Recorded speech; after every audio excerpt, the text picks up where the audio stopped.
I want to address something that we hear all the time. Again, it's one of those things that's being brought up now because of what's happening in Israel and the things that are going on in Gaza.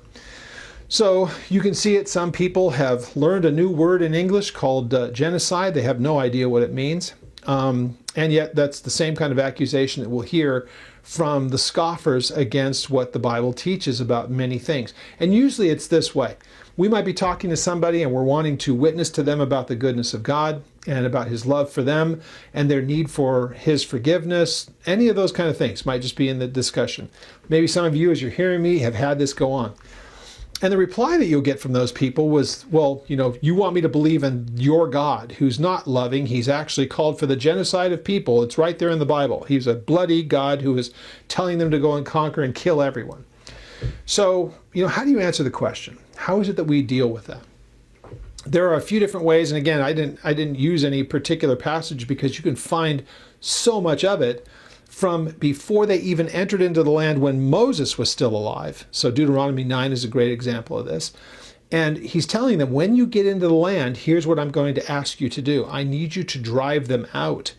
And if driving them out means that they don't go out of the territory by themselves, if you can't get to them, but they displace themselves, you're not going to go pursue after them.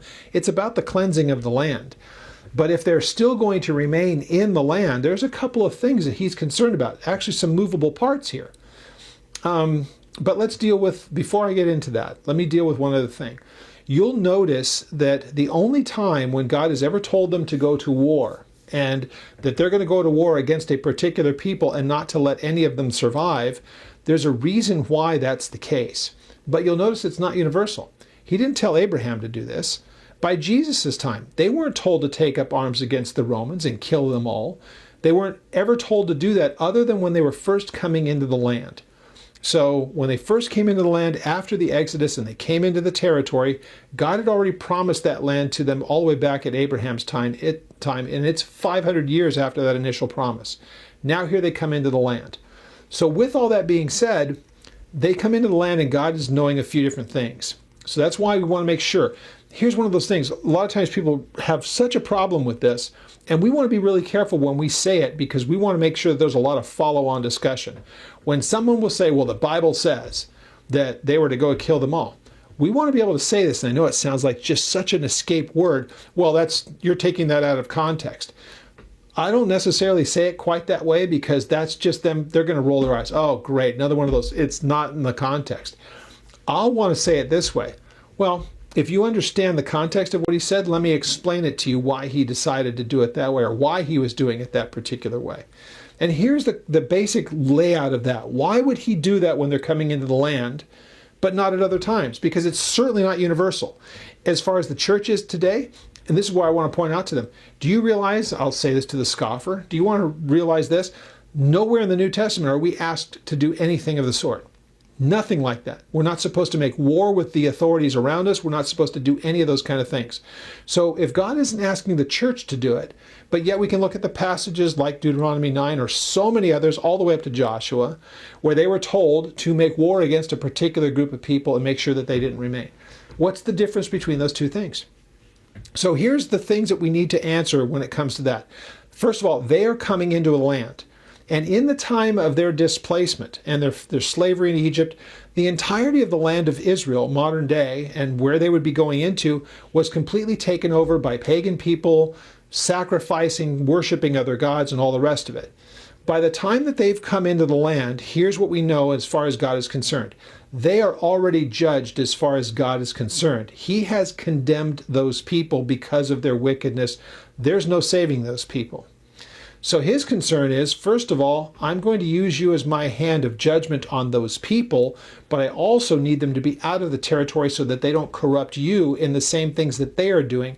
Better for them to be lost than for them and you as well. And that was the reason why. Now, again, we can look through their history and they didn't do those things. And a lot of times they didn't, and they were corrupted in the exact same way. And so when God brought them into the land, his desire was purge the land of the people who I've already judged, who are distant from me and are provoking me by serving other gods. Those people, in his righteous estimation, were to be judged, and he was using Israel as his hand of judgment upon them as he was making good on a promise to bring them back to the land. But again, it was for that specific time, and it's very, very specific to a particular amount of time and a particular group of people, and we can see why God wanted it done in the way it played out in the nation. They didn't purge the people that they were supposed to to the fullest extent, and those people, by remaining in the land, corrupted the people who were there, and idolatry and wickedness came into the nation. Look at all the things that ended up happening to that country that never should have been able to happen. They never should have fallen to the Assyrians in the north. They never should have fallen to the Babylonians in the south. None of that should have ever happened if they had walked rightly before God. But they didn't do as they were asked to do in a number of different ways, beginning with the idea that they didn't purge the land of the people who were doing what they were doing as a direct provocation to God, to the point where the children of Israel were sacrificing their children as the people of the land were doing. So God had said to them, purge the land. That was for that time, and it was not for after that. That was supposed to be as they come into the land and subdue it, and that was supposed to be the end of it. Never worked out for them. They were not obedient. God wasn't asking them to do that before. He didn't ask them to do it after. He doesn't ask us to do it now in the church. So when people want to say that, well, God called for genocide, I'll first of all ask, you want to show me where that is? And then I'm going to see if they know anything about anything, or if they're just repeating the same thing that they've heard so many times before. And if they do have an example for me, great. I'm glad that you've brought that up. Now let me explain where that took place, and then I'll ask the questions. Did he ask them to do it before? Did he ask them to do it after? Does he ask us to do it here and now in the church? And of course, they're going to have to answer no to that. So what was different about that time gives us the opportunity to really spend some time in the Word and explain something through to its conclusion. So, which is what we always want to do in the sense of apologetics, is to give an answer for what it is that we believe, and explaining to them this defense. Here is what it means. Not being defensive, but giving an answer to a question, or really more to an objection that they're not used to getting an answer to. I want to answer objections all the way through to the end, so that they walk away with one of two things. I didn't know that, or at least they cannot plead ignorance, because someday they'll stand before God, and if they use that as the excuse for not coming to Him, He will remind them that somebody showed them the truth and they ignored it.